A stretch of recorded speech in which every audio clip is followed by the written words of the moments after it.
it's a quickie tonight, as the actress said to the bishop. Welcome to This Much Is True, the podcast you can eat between meals, the show you love to hate and hate to love, and every other cliche you can throw at it. Yeah, it's a quickie tonight. In fact, I had no intention whatsoever of looking in on you, because you're all adult enough now to look after yourselves. Oh, look. Sage. That's sage. £5 worth of sage. It's nothing funny now.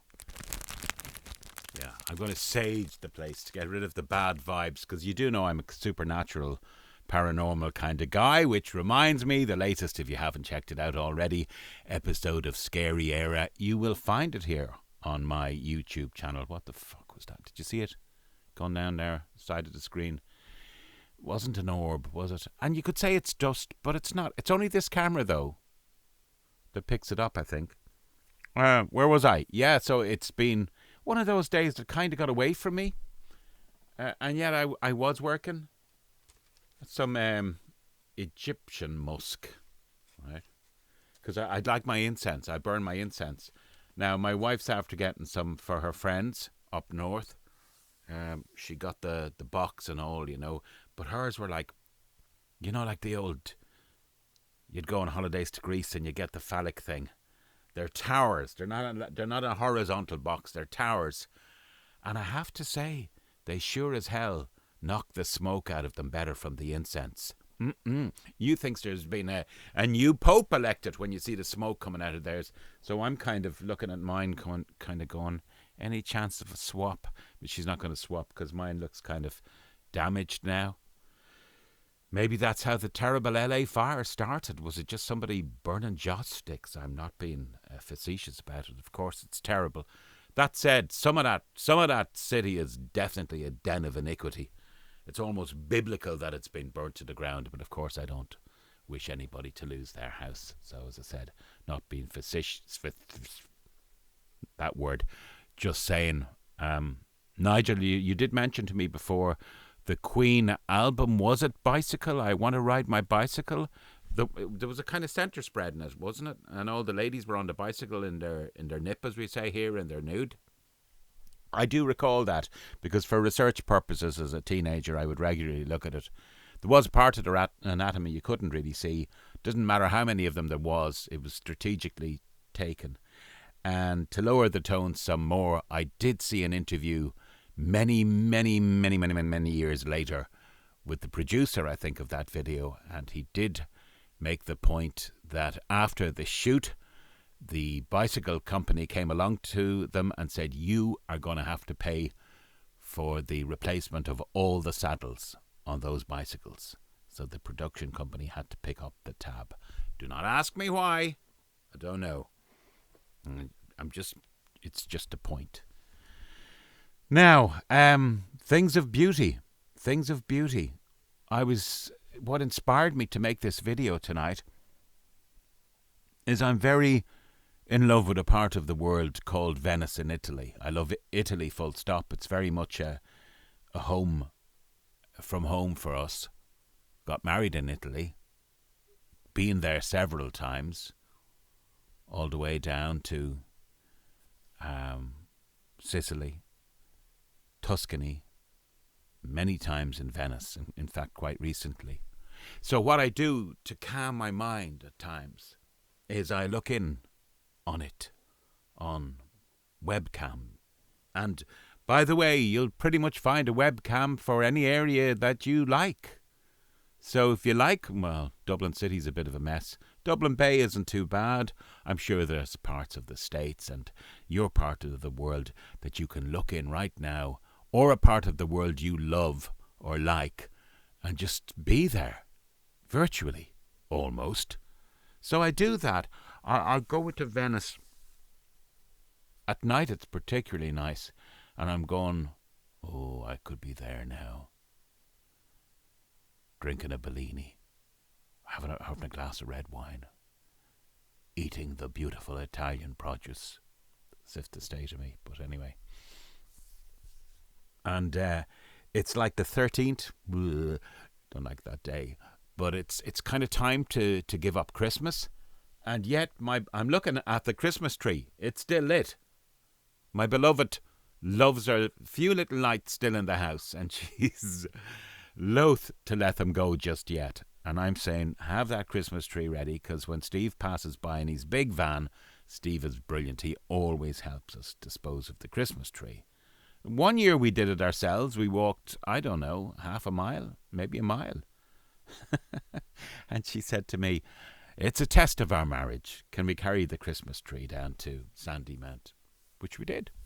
And then the last time I think we were trying that, Steve came along in his car, one of his cars, and said, here, put it in the back. You see, I wouldn't put it in the back of mine because, you know, those bloody bristly things off them, the pine needles, they're there for years afterwards.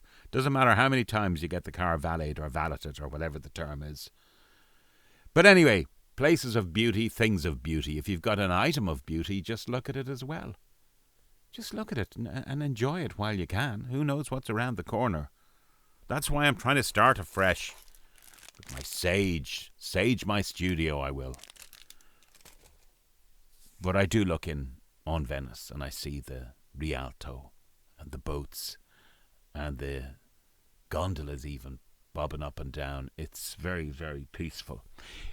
You might remember, certain of you won't because you're not that old, but there used to be a TV series called The Good Life many, many years ago. And I have his book here somewhere. I can't remember one of the stars of it. I know Richard Briers, who's since passed. The two ladies are still alive. The one who played Margot, she something Keith, is that her name? Keith. And the lady who won Ass of the Year, in 1975, I think, Barbara, who used to play Barbara, she's still alive. Her name will probably come to me. But you might remember it. It was quite twee. It was quite 1970s. And you know what? It was a better time. Life was so much easier. But the guy who was also in it, he got a horrendous, I remember he had a horrendous skin disease before he died. It made him look like the stinging detective. He looked awful. God love him. I'm sorry, I just can't remember his name. I'm at that stage in my life. I used to be able to pull up those things. No problemo. Why don't we do it? Why don't we just do it? We got the technology to do it. Did anybody see would I call it an interview? The Joe Rogan. Well, Joe Rogan with Mel Gibson, quite good. Joe Rogan with Mark Zuckerberg, bit of a love-in. Zuckerberg is trying to wheedle his way out now of his responsibilities during and we won't go there. We won't go there. I want to get this right for you. The Good Life TV. Okay, so it starred. Okay, so Felicity Kendall, she's still with us, as is, I was kind of right, Penelope Keith. She played Ma, girl. Richard Briers, of course. Richard Briers always talked like that. He was a kind of one-dimensional actor, and that was his shtick, wasn't it? He would just talk like that all the time, and he would make it very entertaining. It didn't matter how many times he talked like that, but he just did. He fucking talked like that for England, he would. He just kept going on like that. It was very, very mesmeric. He would all the time talk like that all the time. What's happening? Why isn't the bus here? Why is the bus late? And then he did make that appearance in Ricky Gervais's, was it Extras? When he said from the stage of an award ceremony, tacky shit! Tacky shit! Anyway, in my excitement, I've managed to lose. Here we are. Paul Eddington.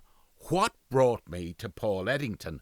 The man who died of a horrendous skin disease, but he was a good actor. I'll tell you what, here's what brought it to me, Venice. How do you make that connection, Mark? Well, here's how. You see, he too had a place he would go in his head when he wanted to think of beauty. And I'll tell you what it was. He was a brave man. Some might say different, but during the war, he was a brave man insofar as he had the courage of his convictions. He did not want to participate as a member of the armed forces, and he put his hand up and said he was a conscientious objector. A CO, I think they were called. Conscientious objector. Now, that's a very difficult thing to do, and people are going to throw white feathers at you and call you a coward and stuff. But that's what he did, and he served out his time kind of in entertainments or something like that. But he got very, very ill on one of the tours he was doing, entertainment tour, acting, basically, I think. And it was just towards the end of the war, and it was in Scotland, up like in, I don't know if Scotland has fjords, but some kind of coastal area of Scotland, which reminds me, hello, he's not looking in, to Billy Kirkwood, great Scottish comedian who has helped me out with Scary Era, does great Scottish voices, if you listen to his contribution as well. Great guy. But anyway, so it was a coastal area. The end of the war was looming if it hadn't already happened, the final days of it. And he found himself with some kind of terrible disease, stricken in this wild coastal part of Scotland. And he'd look out from his window and he'd see these frothy, like white horses type waves bashing against the seashore. And he said years later, to calm his mind, when he found himself in times of trouble, he would go back there in his head to looking out a window at the ruggish even, Scottish outcrop, coastline, Ochai the New. And he would go there in his mind. Where do you go to, my lovely, when you're alone in your bed? That's where he used to go. And I think it's great to draw to mind every so often something peaceful or somebody beautiful. Here I go again. My nearly 22-year-old daughter came in from college tonight, and she's a sweetheart. She never stops studying. Personally, I'm going, honey, don't try so hard. Your father never amounted to much. But she's an academic-driven kind of gal. And she's very petite. She always was. And she was curled up tonight with her dinner on the couch. And earlier, she'd asked me, how was your day, Dad? Which wasn't really like her. What did you do today? And I had to struggle on that one. Voiceovers, which I did. I did something. Oh, yeah, well, I was collating Scary Era and making sure it got uploaded. But that doesn't pay the bills. So she was saying that to me. And then later on, I was in the front room alone with my wife. And she said, what do you think of herself today? She was all cozy, wasn't she? She asked me how my day had went. So she was asking her mummy as well, like, what was your day like, Mum? So she was obviously in that little kind of convivial mood, and she's a darling, and she studies, and I wish her well in her exams. Meanwhile, my other little one, who's nearly 24 now, she was on the phone going, Dad, did you get your Christmas present yet? She sent me these. A lovely Christmas present. 2 parts to it. One was already in the house I didn't know about, but she was determined I didn't miss the postman today, which I didn't. Yeah. What else can I tell you? You're not with me, are you? That's okay. That's allowed. We're friends here. We can talk. Get in touch. This much is true at protonmail.com. You keep on knocking, but you can't get in. But you don't try, do you? This much is true at protonmail.com. Of course you can comment below as well. Speaking of knocking and can't get in, Enoch is a guy in Ireland who didn't like the sound of his school telling him to use pronouns. So I don't know how many... He's a man of principle as well. A conscientious objector of sorts. So people will say, well, he's not allowed in school because he didn't obey an order. That's why, a court order. That's why he's in jail. No, he's not in jail because he's not playing the woke game. That's basically why. Now, personally, I don't know if I would have that kind of it's a waste of your life, like 500 days in prison, but on principle. So this guy keeps showing up outside the school that has essentially sacked him. I don't know if it sacked him. Don't quote me on that, because I think they still pay him, but they don't want him around. Whatever. But his name is Enoch, and so I'm kind of going, I keep on Enoching, but I can't get in. Yeah, doesn't work, does it? What else can I tell you? The lamp which you have been seeing recently behind me, there's a little, what do they call it, a gibbet? See the thing behind it, the wooden? And I like this company. I don't get commission from them. They're called Copper Wire. We have seen their light on before. And there's a note with it about the gibbet, whatever the fuck. This old oak was part of a mighty beam that spent at least a century holding up a big old roof. We think it deserves a lighter load for its dotage. Don't we all deserve a lighter load for our dotage? Good news. If you're 20 years of age, you can fuck up the next 20 years if you want, and you'll still be as young as hell, according to Gary Vaynerchuk, or whatever his name is, positivity guy. So you can start all over again. I'm trying to say, at 61, I can do the same, but the likelihood is no. But I can make a good... Look, here's how to... I've been thinking about the new year. Here's what to do as well.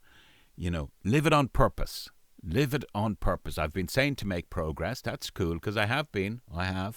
But live it on purpose as well. And so what I do is when I get into the funky Gibbon thing of kind of morose and thinking about, I go snap out of it and I move fast. Yeah, well, I waddle fast around the place. And I just start getting very military minded, and I go, do this, do that, look around you, what the hell's got to be done? And before, I think Tony Robbins calls it changing your state. Even if you slump like that and you go, I've got a ramrod up my jacksie. I should be so lucky. Head scratchers as well, get one. Ooh, that stimulates the old neurons. I also have one of these things. That costs 50 quid. Yeah, it's to do with... It's a wrist thing. We got it at the Ideal Homes exhibition where they have a stand. My wife swears by it. I don't know.